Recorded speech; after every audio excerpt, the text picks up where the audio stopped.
오직 성령의 열매는 법이 없느니라. 이 바울은 19절에서 이제 시작한 육체와 성령의 산물들 간의 이제 대조를 계속하면서 전개합니다. 그러니까 악의 형태들을 열거한 것에 충고의 목적이 있었던 것처럼 성령의 역사심으로 누리게 되는 일을 열매라고 비유합니다. 사람이 열매를 맺지는 않죠, 사실은. 예? 그건 식물이 맺는 겁니다. 그래서 사람은 일이죠. 그런데 일이라는 것 대신에 열매라고 한 비유는 아주 굉장히 적절하다고 생각합니다. 왜냐하면 일은 사람이 하는 거라면 열매는 하나님이 이루시는 것이 열매이기 때문이죠. 그러니까 그런 비유가 있는 거예요. 그러니까 바울은 지금 이 갈라디아서에서 갈라디아 교회에게 편지를 보내서 그리스도 예수를 믿는 믿음은 종에서 자유자의 삶으로 이끌어 주시는 것이다. 즉 자유자의 삶에서 새로운 종의 삶으로 또 이끈다. 이렇게 말씀하시는 거죠. 말이 사실 일로 왔다 또 절로 가는 것 같은데 결국 우리가 그리스도인이 된다는 건 무엇입니까? 죄의 자녀, 어둠의 자녀에서 하나님과 관계없던 사이에서 하나님의 자녀, 즉 양자로 옮겨지는 것이고, 그리고 예전에 죄의 멍에를 우리가 안고 있던 죄인의 몸에서 우리가 자유인, 자유자, 자유함을 누리는 사람으로 바뀌는 것이다. 그런데 자유자가 되는 것이 어떻게 되는 것이냐 뭐 하는 것에 관해서 이제 이야기하고 있는 것이죠. 오늘 본문 1절에 그리스도께서 우리를 자유롭게 하려고 자유를 주셨으니 그러므로 굳건하게 서서 다시는 종의 멍에를 매지 말라. 그리스도께서 우리를 선택하신 이유는 뭐예요? 자유를 주시려고 하는 거죠. 그러니까 우리는 지나치 금욕주의, 뭐 예를 들면 불교나 이슬람교에서 하는, 그리고 또 기독교에서도 중세시대 보면 막 여러분 마틴 루터 같은 분은요, 딱딱한 이 마룻바닥이나 돌바닥 같은 데서 막 잤다고 그 기록도 있고, 밥도 하루에 한 끼를 아주 간신히 그냥 한 끼 두 끼를 죽지 않을 정도로만 먹는 그런 금욕을 막 행했단 말이죠. 물론 인생을 살면서 때로는 좀 그런 기간도 필요합니다. 우리가 기도원을 한다, 뭐 금식 기도를 한다, 그런 것도 필요합니다. 그러나 그러니까 이슬람 요즘 우리가 라마단 기간이죠. 이렇게 이 라마단 기간을 둬서, 그러니까 여러분 라마단 기간이 되면은 사람들이 먹는 걸 조금 먹을까요? 많이 먹을까요? 이슬람 사람들이. 여러분 어떻게 생각하세요? 조금 먹을 것 같죠? 아니에요. 소비량이 더 늘어나요. 왜 그럴까요? 해 떠 있을 동안 못 먹으니까 해 뜨기 전에 엄청 새벽에 일어나서 많이 먹고 해 지고 나서 또 엄청 폭식을 해요. 그게 무슨 의미가 있죠? 해 떠 있는 동안 안 먹는다는 것? 그건 별 의미가 없다. 그러니까 금식이라는 건, 아니면 절식이라는 건, 아니면 금욕주의라는 건 스스로가 결단하여서 나는 음식을 먹지 않겠다, 나는 즐거움과 쾌락을 누리지 않겠다 작정하고 행할 때 의미가 있는 것이지, 해 떠 있을 동안 금식이니까 해가 없을 때는 폭식을 하겠다, 그따위 것은 아무런 의미가 없는 형식주의에 빠지는 거죠. 그러니까 형식주의의 문제는 결국 뭐예요? 그런 형식 논리에 빠져서 해가 없을 때는 폭식을 한다면 해 떠 있을 동안 금식하는 게 도대체 무슨 의미가 있냐? 그럼 별 의미 없다는 거죠. 내용이 중요하다는 거죠. 적어도 금식이라면, 적어도 진정한 의미의 라마단이라면 해 떠 있는 동안, 그러니까 즉 일어난다는 건 해가 뜰 때 일어나는 거예요. 아니겠어요? 해가 질 때까지, 저녁 때까지 아무것도 안 먹어야, 물 안 먹으면 안 먹어야, 그것이 라마단을 지키는 의미가 있는 것이지, 만약 그냥 해가 없으니까 엄청 폭식을 해서 아주 뒤뚱뒤뚱 거지도 못할 만큼 먹어놨다가 해가 뜨면 그 다음부터 안 먹는다. 그거는 별 의미가 없는 거죠. 그러니까 그리스도께서 우리를 자유롭게 하려고 자유를 주셨어요. 그러니까 다시는 종의 멍에를 매지 말라. 근데 이 이야기는 무엇이겠어요? 여러 가지가 있죠. 예를 들면 우리가 죄의 문제를 가지고 이를테면, 우리 사람이니까 끊임없이 죄를 지으니까 늘 죄의 문제를 우리가 실존적으로 내가 이런 죄를 저질렀는데 이런 죄를 지으면 어떨까, 이런 걸 고민할 수는 있죠. 그러나 근본적으로 그 문제 때문에 나는 지옥에 가면 어떨까, 나는 천국에 못 가지 않을까, 따위의 생각을 할 필요가 없다는 거죠. 예수를 하나님 아버지를 부르고 내가 예수 그리스도가 나를 구원하셨구나라는 확신, 그분이 나 때문에 죽었구나 라는 믿음이 생긴다면 그따위 생각을 하고 살지 말아라. 종의 멍에를 매지 말아라. 그리고 어떻게 하면 내가 실수할까, 어떻게 하면 죄를 지을까 고민하지 말아라. 왜? 뚝 건너뛰어서 이제 성령의 9가지 열매가 나오죠. 우리가 성령 받으면 어떠냐? 오직 성령의 열매는, 우리가 성령 충만하면 사랑과 희락과 화평과 오래 참음과 이거 인내죠. 자비와 양성과 충성과 온유와 절제니 이것을 금지할 법이 없다는 거죠. 성령의 9가지 열매가 나와요.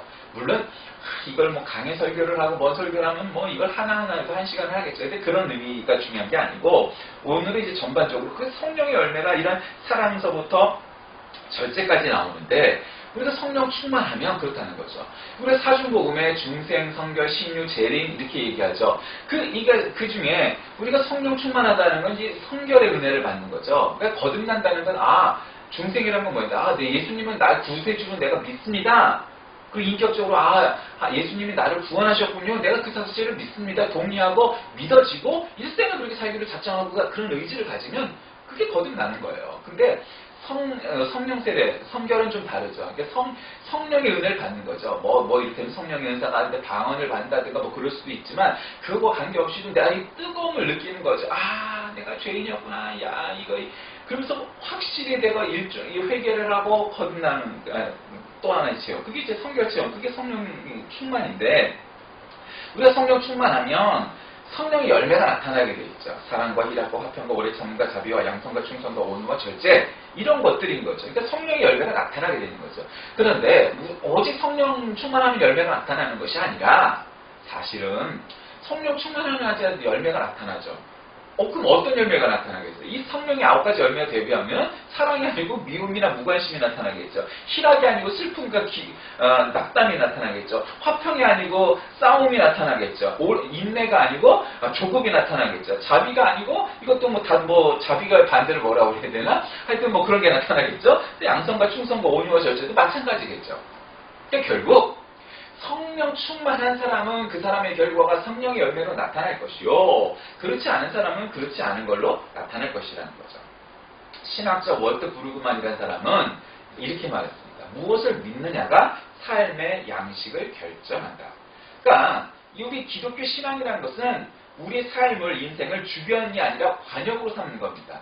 그러니까 예수님은 삶을 통해 하나님의 뜻을 세상에 나타나셨고, 그것은 사람들의 삶의 기반을 흔들게 되는 겁니다. 즉, 우리가 예배당 안에서 막 은혜 받고 성령 충만하여서 말씀을 듣고 기도하고 찬양하는 것 중요합니다.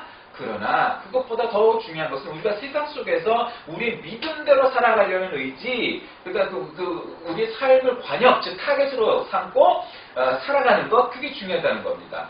교회 안에서는 너무나 은혜스러운 장로님인데, 권사님인데, 집사님인데 세상에 나가서는 몇천억을 띄어먹어도 눈 하나 변하지 않고 우리는 그런 거 한 적 없습니다. 떳떳하게 검찰 앞에서 얘기하고, 그런 게 너무도 만연돼 있잖아요. 교회가 그렇고 목사가 그렇고 모든 교인들이 다 그렇고 다 마찬가지로 그렇다는 겁니다. 근데 거짓말을 너무 떳떳이 한다는 거죠. 그게 문제인 거죠. 바울은 오늘 읽지는 않았지만 이 갈라디아 3장과 4장에서 이방인 교회로서 유대인 교회처럼 율법을 준수하는 것이 그게 중요한 게 아니라고 경계를 시키죠. 그러니까 이 사람들이 그런 생각을 했단 말이에요. 우리도 유대인처럼 오징어도 먹지 말고 비늘 없는 거 먹지 말고 굽이 갈라진 것은 금하고 그런 것만 생각했어요. 피도 먹지 말고.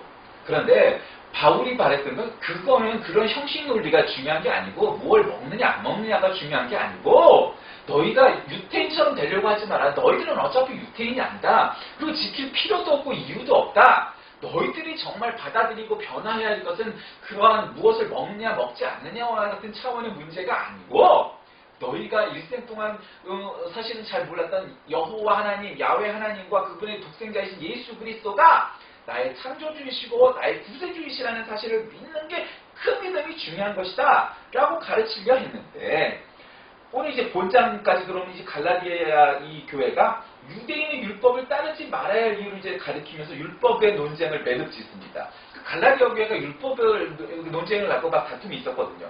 그래서 하나님의 백성들을 이런 율법의 정죄로부터 자유케 하시기 위해서 예수께서 십자가에 달려 돌아가셨는데, 너희들은 아직도 몇백 년, 몇천 년 전에 그 캐캐 묵은 구약의 율법을 가지고 이거는 해야 된다, 이거는 하지 말아야 한다, 그 문제를 갖고 왜 싸우냐? 복음이란 그런 율법의 굴레에서 우리를 해방케 하시는 이가 예수 그리스도시고, 그래서 우리를 위해 십자가에 달리셨는데, 너희들은 넌 이 율법을 안 지키니까 정통이 아니야, 너희는 이것을 안 지키니까 정통이 아니야, 그리고 싸우는 걸로 자꾸 논쟁을 하고 도구마 싸움을 한다면 너희들이야말로 도구마에 빠져있는 율법적인 사람들이고 복음적인 사람들이 결코 아니다. 그래서 믿음이 삶에 대한 어떤 자의식을 변형시키는 것이 예수 그리스도께서 우리에게 주시려고 했던 건데, 너희들은 그러한 진지한 고민 없이 단지 삶의 양식이나 습관이나 전통에 얽매여 있는 것들의 매몰됨으로 인해 너희들은 진정 참된 복음의 핵심과 가치는 잃어버리고 왜 유대인처럼 사는 것이, 아니면 유대인처럼 살지 않는 것이, 그런 삶의 양식과 습관과 전통을 지키는 것이 마치 복음에 가까이 가 있는 것처럼 생각하느냐? 그것이 아니다. 그리스도께서 주신 자유란 바로 그 모든 율법으로부터 해방시키시는 하나님의 복음의 능력이고, 그 복음의 능력으로 인하여서 우리에게는 정말 참된 자유의 종이 되게 하시는 것이다. 여러분, 자유란 말과 종은 얼핏 보면은 이것이 반대말 같고 상대어 같고 그렇지만, 자유의 종이라는 말은 여러분 우리에게 중요합니다. 예수님께서는 우리에게, 또 바울은 우리에게 자유의 종이 되게 하시는 겁니다. 그게 말이 되나요? 예, 모순이죠. 자유와 종은. 그런 것 같지만, 우리가 진정한 의미의 종의 멍에를 매는 것은 이런 거죠. 야, 할례를 받아야 참된 그리스도인이냐 아니냐, 무엇을 먹어야 그리스도인이냐 아니냐, 이따위 논쟁들은 중요한 게 아니라는 거죠. 그러니까 자유의 종이라는 것은 뭐냐? 우리가 정말 하나님의 자녀가 되고 진정 믿음으로 거듭났다면 그러한 쓸데없는 사소한 일들로 논쟁을 하고 그런 도구마에 빠져 있는 것이 아니고, 너가 정말 복음의 핵심, 복음의 진실을 꿰뚫고 있느냐? 간단한 겁니다. 한마디로 말하면 정직하냐 아니냐, 남은 몰라도 나는 알잖아요. 그죠? 정직하냐 아니야, 이거예요. 믿음의 본질에 가까워지는 거는 뭘 먹느냐 안 먹느냐의 문제가 아니고, 내가 정말 예수를 믿느냐 안 믿느냐, 이런 차원의 문제인 거지, 무엇을 먹고 마시는 차원의 문제를 가지고 얘기하는 게 아니라는 거죠. 자유한 자의 도리는 뭐냐? 바울은 성도들이 자유를 위해 하나님께 부르심을 받았으니 그 자유를 육체의 방종의 기호로 삼지 말고 서로 사랑의 종로로 타는 사람이 되어라. 그래서 자유라는 것은 성령의 법 안에서 사랑의 계명을 실천하는 것이다. 그래서 성령을 쫓아 행하면 성령의 열매가 아까 사랑과 희락과 화평과 쭉쭉쭉쭉 9가지 열매가 나타나는 사람들이 될 것이니, 너희들이 정말 하나님을 사랑하고 복음을 사랑하는 성도라면 너희들이 지금처럼 이 갈라디아 교회가 이게 율법적이냐 아니냐 이 문제 갖고 싸우진 않을 거다, 이 말이죠. 여러분, 우리가 어떤 사람들은 나는 정통주의, 나는 복음주의, 나는 자유주의, 그래서 이게 정말 진정한 예수 그리스도의 복음이야? 그럴 수 있죠. 전통주의가 오를 수도 있고 복음주의가 오를 수도 있고 자유주의가 오를 수도 있어요. 그런데 중요한 문제는 이거냐 저거냐가 아니고, 그리고서 맨날 싸우고 있어. 여러분, 그거는 정통주의든 자유주의든 무슨 주의든 관계없이 그 사람들은 정말 옳은 사람들은 아닐 겁니다. 예수님께서 우리에게 바라시는 것이, 야, 나 그리스도는 난 정통주의야, 나 그리스도는 자유주의야, 이렇게 말씀하신 적이 없잖아요. 그랬다면 문제가 간단할 텐데. 그런데 사람들이 그분의 이런 부분을 확대해서 정통주의라고 하고 이런 부분들을 강조해서 자유주의라고 말을 하는데, 그러한 것들로 예수님을 가둔다면 예수님의 본 모습이나 전부는 아닐 거란 말이죠. 따라서 우리가 인정해야죠. 내가 믿고 있는 이 사상, 이 주의, 이 노선이 예수 그리스도의 진면목을 보여줄 수 있는 데 옳다고 여길 수는 있으나, 그것이 예수 그리스도의 모든 것이다 이렇게 얘기하기는 어렵다는 거죠. 왜? 예수님은 우리가 어떤 사상이나 어떤 도그마로 가두어질 수 있는 그 분량의 분이 아니기 때문이죠. 그러므로 우리가 바울이 육체의 일들에 대해서 열거하면서 이런 거 저런 거를 하고, 구약시대 때는 이렇게 했고, 우리 육체의 더러운 죄들, 거룩함을 어긋나는 죄의 그 문제들 막 얘기하면서 결국 그것들이 성도가 맺어야 할 것은 그런 것들이 아니라 성령의 열매인데, 우리가 성령 충만하면 사랑이 넘치게 되고 희락이 있고 화락평이 있고 이런 것들 9가지 열매가 맺어지는 자들이 진정 그리스도인들이지, 어떤 삶의 양식들로 나타나는 것, 뭐를 먹고 뭐 하는 이런 율법적인 것들로 나타나는 것은 복음의 핵심과는 큰 상관이 없는 부차적인 문제들이라는 것이죠.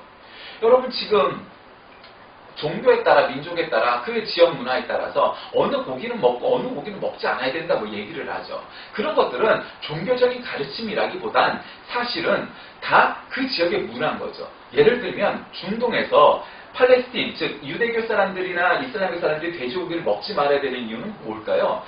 그것이 불결해서일까요? 정말 불결한 고기가 있고 거룩한 고기가 있을까요? 아니에요. 그거는 형식 논리예요. 그러니까 그거는 일종의 미신인 거예요. 그러면 더러운 고기는 뭐죠? 부패한 고기, 썩은 고기가 더러운 고기예요. 근데 이 날씨가 무더운 중동 지방에서 돼지고기는 여러분 알다시피 부패하기가 쉬워요. 냉장고가 없으니까. 그러니 유대교인들이든 이슬람교인들이든 중동 지방이든 돼지가 잘 자라기도 날씨가 더워서 힘든데 돼지를 잡았다 해도 그 돼지는 쉬기가 쉽기 때문에 돼지고기를 아예 못 먹게 해버리는 거예요. 왜? 날씨가 그러니까. 그러니까 그 지역은 종교와 관계없이, 종교의 차이와 관계없이 모든 문화가 돼지고기를 선호하지 않고 가능한 먹지 않게 해요. 왜? 빨리 상한 고기가 저 고기는 더러운 고기다 이 말이죠. 아무거나 먹으니까. 그러면 돼지고기 정말 그러냐? 중국이나 뭐 다른 나라로 오면 돼지고기가 제일 비싸요, 제일 맛있다고 그러고. 그러니까 어느 고기는 더럽고 어느 고기는 깨끗한 거는 없는 거예요, 사실은. 그렇게 생각하는 거는 아주 미개한 거죠. 미신이에요, 그것도 오히려. 그러니까 사실은 성경에서 말씀하실 때 무엇이 더러운 게 우리 입으로 들어가는 게 아니고 오히려 입에서 나오는 것이 더럽다고 가르치시잖아요. 그 까닭은 뭐예요? 우리가 무엇을 먹느냐? 그러니까 우리가 이 고기를 먹으면 되고 저 고기를 먹으면 안 되고 따위의 문제로 논쟁할 차원의 문제가 아니라 모든 것은 다한 거예요. 사람이 먹을 수 있고 먹을 만한 것들은 먹어도 되는 거예요. 그러나 나는 그래도 찝찝하니까 나는 피는 싫어, 선지는 싫어 그러면 안 먹어도 괜찮은 거예요. 그러니까 너는 정통이고 나는 비정통이고 이러한 문제의 그런 논리적인 문제는 전혀 아니라는 거죠. 나는 고기를 먹을 수도 있고 안 먹을 수 있어요. 자, 어떤 사람은 말을 해요. 정말 기독교적인 가치관은 육식주의가 되면 안 되고 채식주의자다. 세상에 그런 게 어디 있어요. 하나님 앞에 제사를 드리는 것도 고기로 했었는데 그 논리도 맞지 않아요. 채식주의도 괜찮고 하나님은 육식주의자 다 사랑하세요. 관계없어요. 그러니까 그거를 벗어나야 돼요. 그러니까 자유의 종이 된다는 건 즉 그런 것들로부터 벗어나서 초월해서 극복해서 무엇을 먹느냐 무엇을 먹지 않느냐의 문제를 갖고 얘기하는 게 아니고 기독교의 본질 즉 하나님의 나라 확장, 복음의 진술, 그 복음을 위해서 우리가 땅끝까지를 복음을 전하려고 하는 그 삶, 그런 의지가 우리에게 있느냐 없느냐, 또 그렇게 인생을 매일매일의 삶 속에서 우리가 그렇게 살아가느냐 안 살아가느냐, 그것이 문제이지. 정말 예배당 안에서는 진정한 성도처럼 살지만 밖에 나가서 거짓말 술술하고 돈도 다 띄어먹고 그러면서 우리가 성도냐 그리스도인이냐 그건 아니라는 거죠. 오늘날 일반 사람들이 믿지 않는 사람들이 한국 교회를 비판하는 것 가운데 하나는 그런 거예요. 교회가 썩었다 하는 것에는 맨날 돈 갖고 장난치고 지들 배만 불리고 거짓말하고 한다는 것이지, 그 사람들이 너희들이 우리보다 나은 걸 술 먹고 담배 안 피고 뭐 하니까 너희들이 더 깨끗해? 그런 걸 인정하는 게 아니에요. 맨날 나와서 검찰 앞에서 거짓말하는 장로들, 권사들이 수두룩하니까 도대체 너희들이 무엇 때문에 우리보다 더 깨끗하다고 말을 하냐? 너희들이 하나님 믿는다고? 난 부처님 믿어. 근데 네가 뭐 나보다 더 깨끗하냐? 그 말이 일리가 있죠. 아니 우리가 그 사람보다 뭐 더 깨끗하려고 하면 삶을 그런 자세로 살아갔어야만 그 사람 맞아 인정을 할 텐데, 우리가 하나님 믿는다는 사실 하나님만으로 난 너보다 우월해 라고 말한다고 그 사람들이 수용하고 받아들이냐? 그건 아니라는 거죠. 자, 말씀을 정리합니다. 자유의 종이 된다는 건 모든 것이 가할 수 있으나 우리가 결국 자유의 종이 되는 건 복음에 순종하는, 그리스도께 순종하는 사람이 되어야 된다는 겁니다. 여러분 정말 여러분의 일생은 무슨 직업을 갖든 어떤 꿈이 있든 그 꿈을 통해 하나님의 나라 확장과 복음을 위해 이 생을 살려고 작정하십니까? 아니면 여러분은 진정 자유의 종이 아닌 거죠. 진정 그리스도의 자녀가 아닌 거죠. 내 직업이 무엇이든 그 직업을 통해 그리스도께 영광을 돌리고 그리스도의 복음을 위해 살겠다고 작정한 사람이 하나님의 자녀고 그리스도인인 것입니다. 마치 인생의 목표가 나는 부자가 되는 것이고 나는 내 배를 불리는 것이고 땅이 몇 평이 되는 것이고 차가 몇 cc가 되는 것이고 그따위 생각을 갖는 것은 굉장히 아주 하나님과는 아무런 관계가 없는 거죠. 우리가 어떤 삶을 사느냐는 우리가 믿는 믿음이 무엇인가가 결정하는 겁니다. 예수 그리스도를 주님으로 고백하는 신앙은 우리의 생각이 아닌 우리의 삶을 중심에 놓고, 즉 관역으로 놓고 타겟으로 놓고 목표로 삼고 그렇게 살아가야 하는 것입니다. 우리는 그리스도의 십자가의 구원을 믿는 우리의 믿음이 우리를 자유케 하므로 우리는 죄의 종이 아니라 자유의 종이 되는 것이고 믿음의 종이 되는 것입니다. 여러분 참 이게 모순이죠. 그런데 모순이 아닌 것이 내가 자유로우려면 아무도 나를 간섭 안 하면 자유로울 것 같죠? 천만의 말씀입니다. 우리가 자유의 종이 될 때 우리가 진정 자유하는 거예요. 그거 여러분 기억해야 됩니다. 우리가 가족이 없으면 자유롭죠? 그럼 정말 자유할까요? 아유, 천만에요.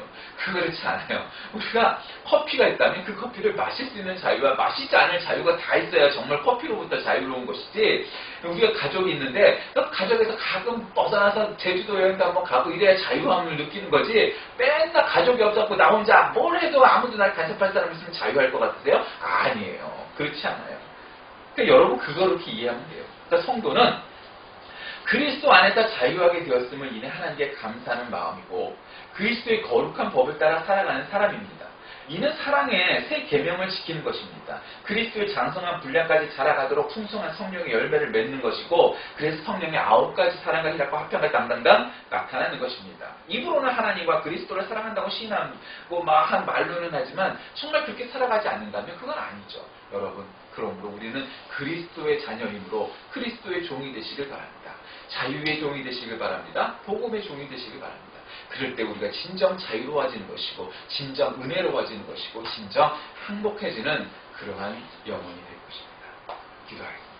하나님 감사합니다. 일생 동안 살면서 무엇의 종이 된다는 것은 우리에게 참 힘든 일이지만 오직 예수 그리스도의 종이 되고 자유의 종이 되는 것만이 우리를 정말 행복하게 하고 우리를 정말 자유롭게 한다는 것을 그 역설, 그 모순을 우리가 깨우치게 하셔서 다른 죄의 종이나 다른 세상의 종이 아니라 오직 자유의 종, 오직 예수 그리스도의 종이 되게 하여 주옵소서. 예수님의 이름으로 간절히 기도드립니다.